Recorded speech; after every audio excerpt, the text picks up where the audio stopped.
Good morning friends. हम लोग क्या पढ़ रहे थे? Political science. पॉलिटिकल साइंस का चैप्टर कौन सा था? भारतीय संविधान की विकास यात्रा। इसमें हम लोग कल क्या क्या पढ़ चुके थे? संविधान क्या है, संविधान के महत्व क्या है, यही दो टॉपिक पे हम लोग कल चर्चा किए थे। और संवैधानिक विकास के चरण, इसमें से हम लोग रेगुलेटिंग एक्ट 1773 के बारे में कल पढ़ चुके थे। ये संवैधानिक विकास के जो चरण है इसमें से इसका पढ़ चुके थे, बाकी ये सब पॉइंट पे अभी चर्चा करना बाकी है। Act of settlement 1781, Pitt's India act 1784, charter अधिनियम 1813, चार्टर अधिनियम 1833, चार्टर अधिनियम 1853, भारत शासन अधिनियम 1858, भारत शासन अधिनियम 1919, भारत शासन अधिनियम 1935, भारतीय परिषद अधिनियम 1861, भारतीय परिषद अधिनियम 1892, भारतीय परिषद अधिनियम 1909। इसको मार्ले मिंटो सुधार भी कहते हैं। क्यों? क्योंकि मार्ले और मिंटो नामक दो व्यक्ति थे उस समय, जिस समय ये कानून बना था। मार्ले मिंटो एक सचिव और एक मंत्री के रूप में थे, तो इन्हीं दोनों व्यक्ति के नाम पे ये कानून बन के आया, तो इनका नाम पड़ गया मार्ले मिंटो सुधार। ऐसे ये भारतीय परिषद अधिनियम 1909 है। और नेक्स्ट एंड लास्ट, भारतीय स्वतंत्रता अधिनियम 1947। ये जो टॉपिक है इसका ये लास्ट पॉइंट है। चलिए तो हम लोग आज का शुरू करते हैं। आज हम लोग को क्या शुरू करना है? Act of settlement 1781। Act of settlement आया क्यों, इसकी ज़रूरत क्या थी? तो act of settlement regulating act 1773 की जो कमी थी उसको दूर करने के लिए आया। इसमें जो जो कमी हुआ, जिससे जनता ना खुश हुए या जिससे लगा ब्रिटिश संसद को कि ना ये मेरे फायदे में नहीं है, इससे कुछ घटा ही होगा, तो इसकी कमी को दूर करने के लिए वो एक्ट ऑफ सेटलमेंट 1781 भेज दिए। और इसमें क्या हुआ कि जो रेगुलेटिंग एक्ट 1773 में सुप्रीम कोर्ट की स्थापना हुई थी 1774 कोलकाता में, उसमें ये बताया गया कि आप जो न्याय करके दीजिएगा वो भारतीय लोगों की जो धार्मिक हम लोग का जो विचार है उसको वो ना विच्छेद करे, मतलब धार्मिक हम लोग के धार्मिक में हस्तक्षेप ना करे। ऐसा एक्ट ऑफ सेटलमेंट 1781 में बताया गया। बस हम लोग को एक ठगने का एक प्रयास था। देन आगे क्या बताया गया इसमें कि जो एक कलकत्ता की जो सरकार थी उसमें बंगाल, बिहार और उड़ीसा तीनों के लिए विधि निर्माण की शक्ति दे दिया गया। जैसे ये कलकत्ता की सरकार है, इसको बिहार, उड़ीसा, बंगाल तीनों का भी निर्माण, विधि का निर्माण कौन करेगा? कोलकाता ही अभी तीनों का विधि का निर्माण करेगा। यही इसका एक्ट ऑफ सेटलमेंट 1781 था। आई होप आप लोग समझ गए होंगे। एक्ट ऑफ सेटलमेंट था एक्चुअली, इसको बस कुछ नहीं, बस ये इसकी कमी को दूर करने के लिए आया और कोलकाता को ये शक्ति दिया गया कि आप बंगाल, बिहार, उड़ीसा के लिए आप नियम बना सकते हैं, विधि का निर्माण आप कर सकते हैं। चलिए ये हो गया। अब हम लोग का क्या आया? Pitt's India act 1784। इसको भेजे कौन थे? जो प्रधानमंत्री थे, कहाँ के? ब्रिटेन के जो तत्कालीन प्रधानमंत्री विलियम पीट द्वारा। किसके द्वारा?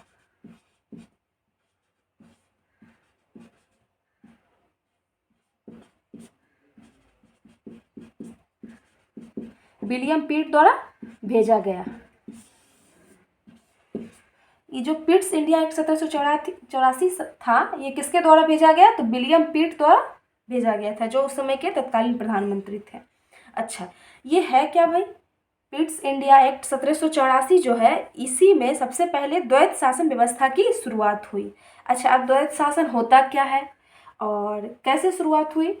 अचानक आया, सडनली तो नहीं बोल दिया कि आप द्वैत शासन कर लीजिए। इसके लिए वो 2-3 स्टेप किया, वो पहले आपको बताते हैं तो फिर समझ में आएगा कि ये द्वैत शासन होता क्या है। ये क्या किया?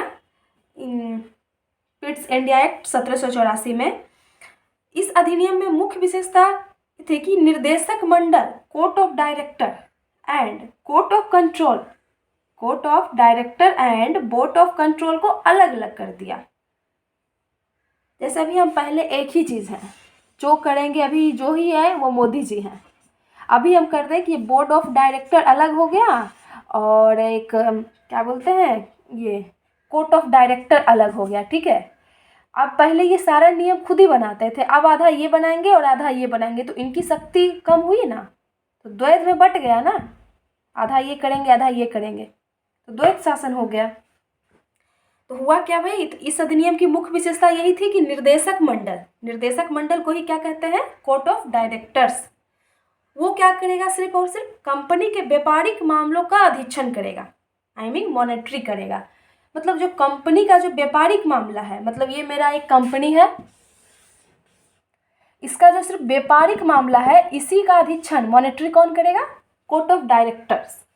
कोर्ट ऑफ डायरेक्टर्स बस इसका व्यापारिक मामलों का करेगा। अच्छा, अब इसमें कुछ ना कुछ राजनीतिक मामला भी होगा, तो जो राजनीतिक मामलों का जो अधीक्षण करेगा या मॉनिटरी करेगा तो वो कौन करेगा, बोर्ड ऑफ कंट्रोल। और इसी तरह से ये दो चीज में बट गए और यहीं से शुरू हुआ भारत में द्वैत शासन व्यवस्था।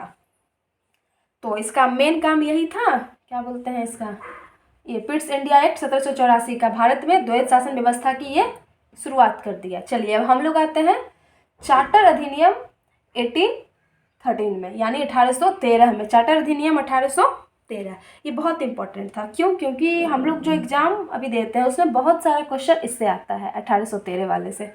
जैसे क्या क्या क्वेश्चन आता है कि कौन सा ऐसा अधिनियम था जिसमें सबसे पहली बार शिक्षा पे रुपया खर्च किया गया, तो वो यही है चार्टर अधिनियम 1813।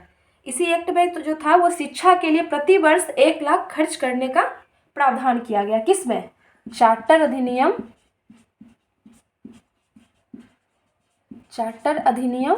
1813 में, चार्टर अधिनियम 1813 में। इसी में क्या हो गया, शिक्षा पे 1 लाख रुपया खर्च किया जाएगा चार्टर अधिनियम 1813 में। और क्या हुआ कि ईसाई मिशनरियों को भारत में धर्म प्रचार के लिए अनुमति मिल गई। जैसे आप भारत में अभी हम बहुत सारे धर्म हैं, तो मोदी जी ये करेंगे ना, उनको अनुमति देंगे कि आप मेरे देश में आ सकते हैं, आप इसका प्रचार कर सकते हैं, नहीं कर सकते हैं। उसी तरह उस समय जो हमारे देश के जो भी प्रधान थे वो क्या किए, अनुमति दे दिए ईसाइयों को कि आप आके भारत में अपना धर्म का प्रचार कीजिए। तो ये क्वेश्चन आता है कि ईसाई मिशनरियों को किस अधिनियम के द्वारा भारत में प्रचार करने की अनुमति मिली, तो वो चार्टर अधिनियम 1813 में मिला था। और इसी में जो कंपनी के अधिकार थे उसको 20 वर्ष के लिए और बढ़ा दिया गया। इसका मतलब कि जो कंपनी का पहले, जैसे सबसे पहले कंपनी आया अधिकार करने के लिए कब, रेगुलेटिंग एक्ट 1773 में। आप लोग को हम बताए थे कि लिखित रूप से सबसे पहले रेगुलेटिंग एक्ट 1773 से ही भारत में वो कंपनी पे अधिकार के लिए भेजा गया था। ठीक है, इसका महत्व ही इसीलिए है, नहीं तो सेकेंड हैंड में इसलिए है क्योंकि ये सुप्रीम कोर्ट स्थापना हुई थी कलकत्ता में। चलिए, तो हुआ क्या कि भाई कि पहले तो वो जैसे वहाँ ये कंपनी एक आया शासन करने के लिए, तो ब्रिटेन में भी तो कोई एक प्रधान होंगे, तो ब्रिटेन उनको कुछ वर्ष के लिए आज्ञा दिए थे कि ठीक है आप भारत में जाके इतने टाइम के लिए आप वहाँ व्यापार कीजिए। तो इसमें चार्टर अधिनियम 1813 में यही हुआ कि 20 वर्ष के लिए जो उनका वो पत्र था, जो आज्ञा पत्र था उनका, उसको वो 20 वर्ष के लिए और बढ़ा दिए कि चलिए आप 20 वर्ष के लिए और वहाँ पे जाके व्यापार कर सकते हैं, 20 वर्ष तक हम आपको और नहीं रोके टोकेंगे, आपको जैसे व्यापार करना है आप करिए। लेकिन हुआ एक चीज़ इसमें क्या कि कंपनी को भारत के साथ व्यापार करने के एकाधिकार को समाप्त कर दिया गया। 20 वर्ष के लिए तो बढ़ा दिया गया लेकिन एकाधिकार को समाप्त कर दिया गया। दैट मीन्स जैसे कि अभी क्या थे, कभी ब्रिटेन से सिर्फ वही एक कंपनी के माध्यम से भारत में व्यापार होता था, अब ऐसा नहीं है, सिर्फ और सिर्फ आप ही व्यापार नहीं कर सकते, और भी यहाँ से लोग जाना चाहेंगे व्यापार करने वो भी करेंगे, दूसरा कंपनी भी चाहेगा वो भी व्यापार करेगा, सिर्फ आप ही को एकाधिकार नहीं है कि आप ही सिर्फ भारत में व्यापार कर सकते हैं। 20 वर्ष तक आपका व्यापार का बढ़ाए हैं हम, लेकिन एकाधिकार को समाप्त कर दिया गया। तब जब आप एकाधिकार को समाप्ति कर दिए तो हम किस चीज़ का व्यापार करेंगे, तो बचा क्या, चाइना और चाय, दो चीज़। इस पे अभी भी कंपनी का जो है वो एकाधिकार हो गया, किसका, चाइना एंड चाय, ये दोनों चीज़ पे अभी भी किसका एकाधिकार है, तो कंपनी का ही है। इस अधिनियम के थ्रू, इसी अधिनियम के थ्रू चाइना से कौन व्यापार कर सकता है, कोई अदर कंपनी, कोई अदर लोग नहीं कर सकते, सिर्फ और सिर्फ वही कंपनी कर सकता है। ठीक है, चाइना पे। और चाय का भी व्यापार सिर्फ और सिर्फ यही कर सकते हैं। तो ये चार्टर अधिनियम 1813 का हम आप लोग को बता दिए क्या क्या हुआ कि शिक्षा पे 1 लाख खर्च हुआ, ईसाई मिशनरियों को अनुमति मिल गया, और इसके कंपनी को 20 वर्ष आगे के लिए व्यापार करने की अनुमति मिल गई और जो एकाधिकार था वो समाप्त कर दिया गया। और क्या हुआ, चाइना और चाय पे छोड़ के बाकी सारे एकाधिकार को समाप्त कर दिया, लेकिन चाइना और चाय को रहने दिया। यानी यह 5-6 चीज़ इसमें इम्पोर्टेंट हुआ है चार्टर अधिनियम 1813 का। चलिए, अब ये समाप्त हुआ। अब हमारा क्या आया, चार्टर अधिनियम 1833। इसमें क्या हुआ भाई, कंपनी के व्यापारिक एकाधिकार को पूर्णतः समाप्त कर दिया गया। इसका मतलब, जस्ट एक मिनट,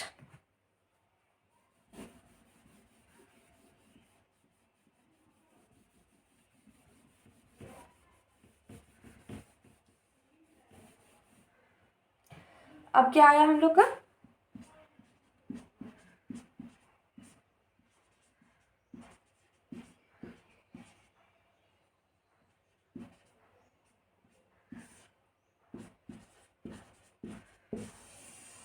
चार्टर अधिनियम 1833। इसमें क्या हुआ कि वो जो चाय और चीनी वाला था उसको भी समाप्त कर दिया गया। चाय प्लस चीनी, अब दोनों को समाप्त कर दिएगा। अभी ये दोनों भी आपके पास नहीं रहेगा एकाधिकार, इसको समाप्त कर दिया गया। और क्या हुआ, बंगाल के जो गवर्नर जनरल थे उसको भारत का गवर्नर जनरल बना दिया गया। बंगाल के जो गवर्नर जनरल थे उनको पूरे भारत का गवर्नर जनरल बना दिया गया। और भारत के प्रथम गवर्नर जनरल कौन है, विलियम बेंटिक। भारत के प्रथम गवर्नर जनरल विलियम बेंटिक हुए। अच्छा, जब ये चैप्टर हम लोग का ख़त्म होगा तो हम आपको लास्ट में लिखा देंगे बंगाल के प्रथम गवर्नर जनरल, अंतिम गवर्नर जनरल, पूरे भारत के गवर्नर जनरल, प्रथम और अंतिम, ऐसे करके मैं आपको एक चार्ट बना के दे दूँगी, उससे ईजी होगा याद करने में। चलिए, तो भारत के प्रथम गवर्नर जनरल कौन हुए, लॉर्ड विलियम बेंटिक। और इसमें हुआ क्या कि कंपनी के व्यापारिक अधिकार को पूर्णतः समाप्त कर दिया गया और बंगाल के गवर्नर जनरल को भारत का गवर्नर जनरल कहा जाने लगा। और तीसरा क्या हुआ कि जो भारतीय कानून था उसका वर्गीकरण कर दिया गया। कानून तो बहुत सारे प्रकार के होते हैं, उसको वर्गीकरण कर दिया गया कि आपके पास कुछ है, आपके पास कुछ है और आपके पास कुछ है। इसी कार्य के लिए एक विधि आयोग का निर्माण हुआ। जैसे विधि आयोग रहेगा तब तो वो विधि बनाएगा कि हाँ आपके पास ये नियम है, आपके पास ये और आपके पास ये नियम है। तो एक विधि आयोग का निर्माण का हुआ। अच्छा, हम लोग का क्वेश्चन आएगा कि सर्वप्रथम किस अधिनियम के द्वारा विधि आयोग का गठन किया गया, तो वो चार्टर अधिनियम 1833, इसी के थ्रू हम लोग का विधि आयोग का गठन किया गया। अच्छा, विधि आयोग के प्रथम अध्यक्ष कौन थे, लॉर्ड मैकाले।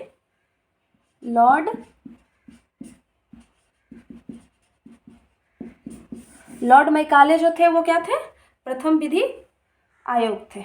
चलिए, इनकी अध्यक्षता में जो हुआ प्रथम विधि आयोग का गठन किया गया। भारतीय जो कानून था उसका वर्गीकरण किया गया और विधि आयोग का गठन किया गया और लॉर्ड मैकाले इसके प्रथम अध्यक्ष थे। और सबसे इम्पोर्टेंट काम इसका क्या हुआ कि सिविल सेवकों के चयन के लिए खुली प्रतियोगिता का आयोजन शुरू हो गया। जैसे पहले क्या था कि एग्ज़ाम नहीं होता था, वो भी भारतीयों के लिए एग्ज़ाम नहीं होता था। ये जो हम लोग के IAS IPS का जो पोस्ट होता है उनके लिए हम लोग एलिजिबल नहीं थे कि हम उसमें एग्ज़ाम दे के क्वालिफाई कर सकते हैं। तो इसी अधिनियम के थ्रू क्या हुआ कि हम लोग उसमें एग्ज़ाम दे सकते हैं। चलिए, और क्या हुआ, दास प्रथा को गैर कानूनी घोषित किया गया। ये जो दास प्रथा है ये गैर कानूनी है, ये कानूनी रूप से सही नहीं है। आप क्यों किसी को दास बनाइएगा, उसका पेमेंट कीजिए। अगर वो खुद स्वैच्छिक रूप से काम करना चाहता है तो उसका फुल पेमेंट दीजिए, फिर वो उसका स्वैच्छिक काम हो गया, आप उसको दास नहीं बना सकते हैं। और इसके लिए आवश्यक कदम उठाए। तो इसमें काम क्या क्या हुआ भाई कि दास प्रथा को गैर कानूनी घोषित किया गया। और क्या हुआ, इसके व्यापारिक एकाधिकार को समाप्त कर दिया गया, चाय चीनी वाला भी। और क्या हुआ, ये विधि आयोग का गठन किया गया, कानून का वर्गीकरण कर दिया गया। और क्या हुआ, बंगाल के गवर्नर जनरल को भारत का गवर्नर जनरल बना दिया गया। और क्या हुआ, गवर्नर जनरल की जो कार्यकारिणी थी, मतलब एक गवर्नर जनरल थे उसमें कार्यकारिणी थी, सभी एक मोदी सरकार है उनमें बहुत सारे मंत्री हैं, सरकार तो एक है लेकिन मंत्री बहुत सारे हैं। वैसे ही गवर्नर जनरल का जो कार्यकारिणी परिषद होता था उसमें 3 सदस्य होते थे, किंतु उसमें एक सदस्य और बढ़ा दिया गया। ये जो अधिनियम आया उसमें से एक चौथा सदस्य और बढ़ा दिया गया। किस रूप में भाई, तो विधिक परामर्श देने के लिए चौथा सदस्य जो बढ़ाया उनका नाम क्या दिया गया कि आप विधिक परामर्श दीजिएगा। गवर्नर जनरल की जो कार्यकारिणी परिषद है उसमें आपका काम क्या रहेगा, विधिक परामर्श देने का। इसलिए गवर्नर जनरल की जो कार्यकारिणी परिषद था उसमें 3 सदस्य अब 4 सदस्य हो गए।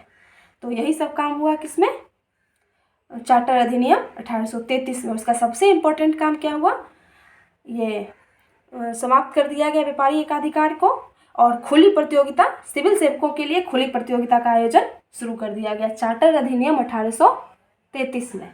चलिए इसका काम हो गया। अब क्या बचा, चार्टर अधिनियम 1853। क्या बचा,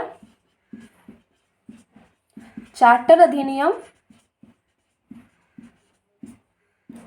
1853।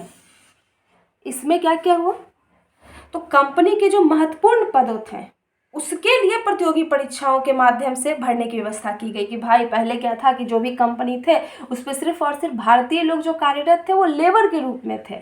सिर्फ और सिर्फ आप श्रम कीजिए, आप श्रम कीजिए, आपको जो मेरे मन से अकॉर्डिंग आपको जो भी देना पड़ेगा, दिए ना दिए, आपको सीधा बस बेगारी करवाते थे लोग। लेकिन अब क्या हुआ कि जो इसमें इम्पोर्टेंट, जैसे ये कंपनी है, इसमें कोई तो चेयरपर्सन होगा, कोई इसके अध्यक्ष होंगे, तो इसके पद के लिए भी अब भारतीय लोग एलिजिबल होंगे। उसके लिए भी अब क्या हो गया कि भाई अब ऐसे ही नहीं इसका चयन कर दिया जाएगा, अब इसके लिए भी एग्जाम के थ्रू इसको बैठाया जाएगा इसमें। तो कंपनी का जो महत्वपूर्ण पद था उसके लिए प्रतियोगी परीक्षा शुरू हो गया और पहली बार भारत में सिविल सेवाओं में भारतीयों को शामिल किया गया कि जो सिविल सेवा है उसमें भारतीय भी शामिल होंगे। अच्छा, और क्या हुआ कि निर्देशक मंडल के सदस्यों की संख्या 24 से घटाकर 18 कर दी गई। निर्देशक मंडल जो थी उसकी सदस्य संख्या कितनी थी, 24, इसमें से घटा के उसको 18 कर दिया गया। चलिए, और क्या हुआ, संपूर्ण भारत के लिए एक पृथक विधान परिषद की स्थापना की गई। एक पृथक मतलब एक विधान परिषद की स्थापना की गई जो कि विधान बनाएगा, विधि बनाएगा। विधान परिषद दैट मीन्स विधि बनाने वाला एक परिषद, एक कक्ष। तो उसमें उसी को आगे चल के क्या कहने लगे हम लोग, लघु संसद कहने लगे, जो कि आगे चल के लघु संसद का रूप ले लिया। और गवर्नर जनरल की जो परिषद थी उसको अलग अलग कर दिया गया। ये जो पहले सब एक ही थे, अब गवर्नर जनरल का जो परिषद है उसको अलग अलग कर दिया गया। कैसे, विधायी एवं प्रशासनिक तौर पर, मतलब विधायी काम आप कीजिएगा और प्रशासनिक काम आप कीजिएगा।